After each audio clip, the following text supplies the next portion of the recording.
नमस्कार सभी को, बहुत बहुत स्वागत है आपका चैनल संकल्प एकेडमी पर। मैं वंदना पांडे आज इस वीडियो सेशन में आपसे इसलिए रूबरू होने आई हूं क्योंकि यूजीसी नेट 2024 जून वाला पेपर आपके बहुत नज़दीक है। उसकी नोटिफिकेशन आ चुकी है, आप सभी लोग तैयारी में लग चुके हैं। तो उसके पाठ्यक्रम को लेकर के मैं थोड़ा सा यहाँ पर आप लोगों के बीच में उपस्थित हुई हूँ, जिससे कि आप जो भी डाउट है, जैसे लोग कहते नहीं कि इतना सारा है, 10-10 यूनिट है, हम कैसे पढ़ के क्लियर करेंगे, तो इस पर थोड़ा सा यहाँ पर मैं आप लोगों के बीच में बात करने आई हूँ कि जितनी भी यूनिट आपको दिखती हैं वो सारी की सारी आप पढ़ लें और उसके बाद 100% पेपर कर लें। ये नेट का पेपर ऐसा नहीं होता है, ये कोई सामान्य परीक्षा नहीं है, एक हाई लेवल की परीक्षा है। और अब तो कंपटीशन और भी टफ होने वाला है क्योंकि जितने भी पीएचडी के इच्छुक लोग हैं, जो जिनका कि कई बार नेट क्वालिफाई हो चुका है, जिन्होंने कि जेआरएफ भी क्वालिफाई किया हुआ है लेकिन पीएचडी में एडमिशन नहीं मिल पाया है, तो उन्हें भी उसी सत्र की पीएचडी के एडमिशन के लिए नेट क्वालिफाई करना पड़ेगा। तो वो सभी बैठेंगे जिनकी की पहले से बहुत अच्छी तैयारी रही है, बहुत बेहतर तैयारी रही है। तो हमारा कंपटीशन या आपका कंपटीशन उनके साथ होगा। तो इसलिए कुछ चीज़ों को जिन्हें कि हम ये सोच के चले कि नहीं 100% ही करेंगे तभी हमारा होगा, तो ऐसा अपने मन से बिल्कुल भी निकाल दीजिए। और इसके साथ मैं यहाँ पर इकाई 1 से लेकर के 10 तक की कुछ चीज़ें यहाँ पर आपसे शेयर करने वाली हूँ। जैसे आपने सिर्फ नेट के लिए पढ़ाई की है तब तो आपको चलो मानते हैं कि आपने हो सकता है हिंदी साहित्य का इतिहास इतने अच्छे तरीके से नहीं देखा हो। उपन्यास, कहानी, निबंध, नाटक और अन्य सारी विधाएं जितनी भी हैं, रेखा चित्र और डायरी, रिपोर्टाज, इसमें और भी आती हैं जैसे कि जीवनी और भी गद्य विधाएँ।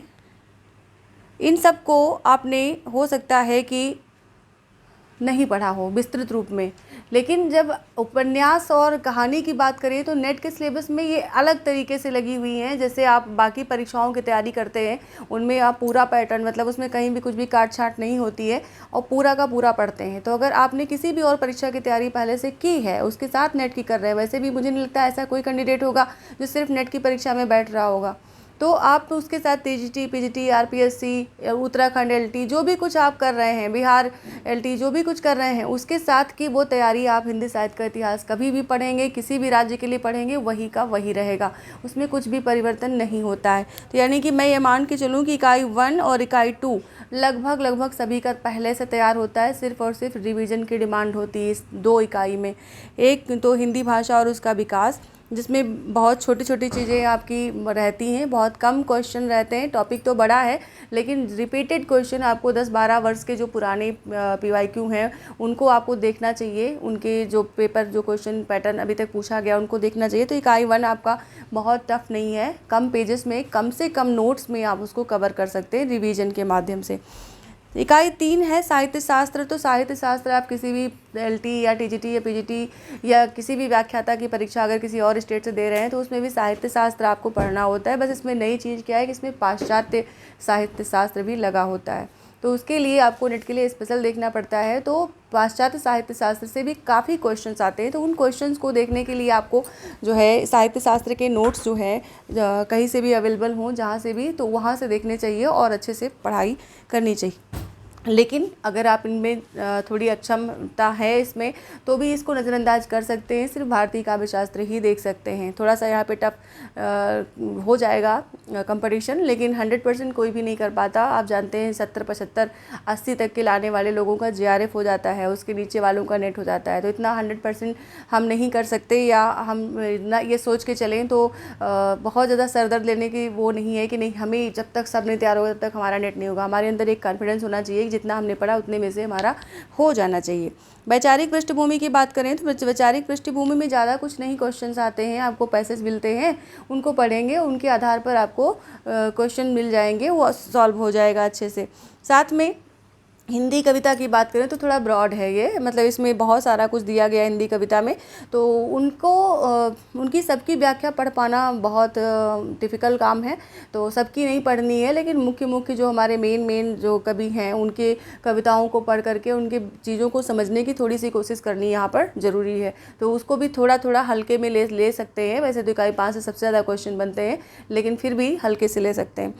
इकाई 6, 7, 8, 9 और 10 ये जो 4 इकाइयाँ आपकी हैं 6, 7, 8, 9, 10 यानी कि 5 इकाइयाँ जो हैं उपन्यास, कहानी, नाटक, निबंध और बाकी जो गद्य विधाएँ हैं, जीवनी, आत्मकथा, रेखा चित्र और रिपोर्टाज, डायरी, ये सभी जो विधाएँ हैं इनके तो मतलब आप जान लीजिए कि बिल्कुल एकदम फ्री ऑफ कास्ट हर चैनल पे लगभग मटेरियल पड़ा हुआ है। बस आपको नोट्स बनाने होते हैं खुद से, अगर बने बनाए मिल जाते हैं थोड़ा पे करके तो उसमें कोई बुराई नहीं है, आप ले सकते हैं।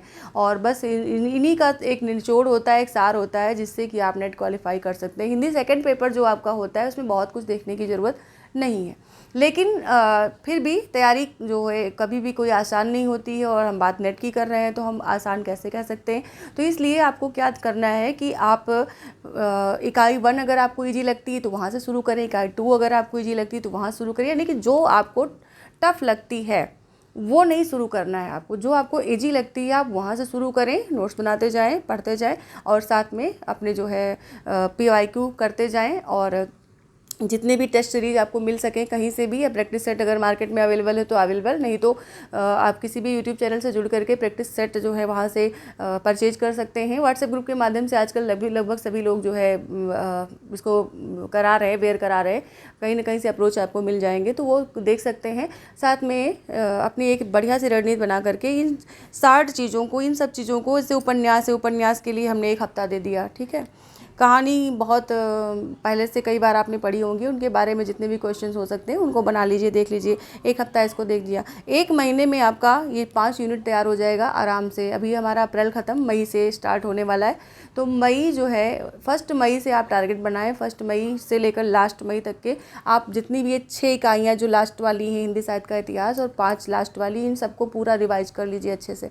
उसके बाद बचती हैं 2 या 3, तो उसमें जो आपको टफ लगता है उसको छोड़ दीजिए, जो ईजी लगता है उसको बार बार रिवाइज करते रहिए। आराम से नेट हो जाएगा, बिल्कुल परेशान होने की ज़रूरत नहीं है।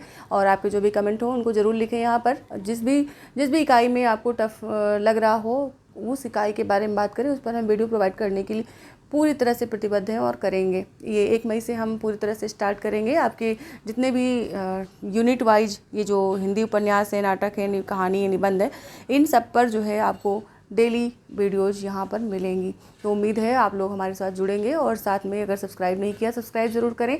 और जितने भी लोग इस बात से डर रहे हैं कि नहीं बहुत सारे लोग नेट में बैठेंगे तो हमारा नहीं होगा, हमारा नहीं होगा, तो सबसे पहली बात तो होगा उसी का जिसके दिमाग में ये बात नहीं आ रही है कि हमारा नहीं होगा। तो अपने दिमाग से ये बात निकाल दीजिए कि हमारा नहीं होगा या मेरा नहीं होगा, आप ही का होगा। आप ही के लिए जो है वो 6% जो रिजर्व होती है उनमें आप ही आने वाले हैं, ये दिमाग में बिठाइए। साथ में रिवाइज करिए और फुल कॉन्फिडेंस के साथ अपनी तैयारी बेहतर बनाइए, आगे चलिए। क्योंकि नेट साल में 2 बार ऑर्गेनाइज होता है। आपको जून में अगर मौका कम मिल रहा है तो अगले दिसंबर वाले में आपको मिल जाएगा। तो कोई घबराने की बात नहीं है, बस आपको 1 साल में 1 बार इसको क्वालिफाई करके फिर PhD में एडमिशन लेना है तो एडमिशन लीजिए। वरना नेट बाकी जितने भी, ये नहीं कि 1 साल के बाद वो इनवैलिड हो जाएगा, उसके बाद भी आप हायर का एग्ज़ाम दे सकते हैं। तो इसके लिए बिल्कुल पूरी तरह से तैयार रहें। अभी के लिए इतना ही, मिलते हैं नेक्स्ट वीडियो में नेक्स्ट टॉपिक के साथ, नेट के सिलेबस के साथ और नए जो है टॉपिक और नए कंटेंट के साथ।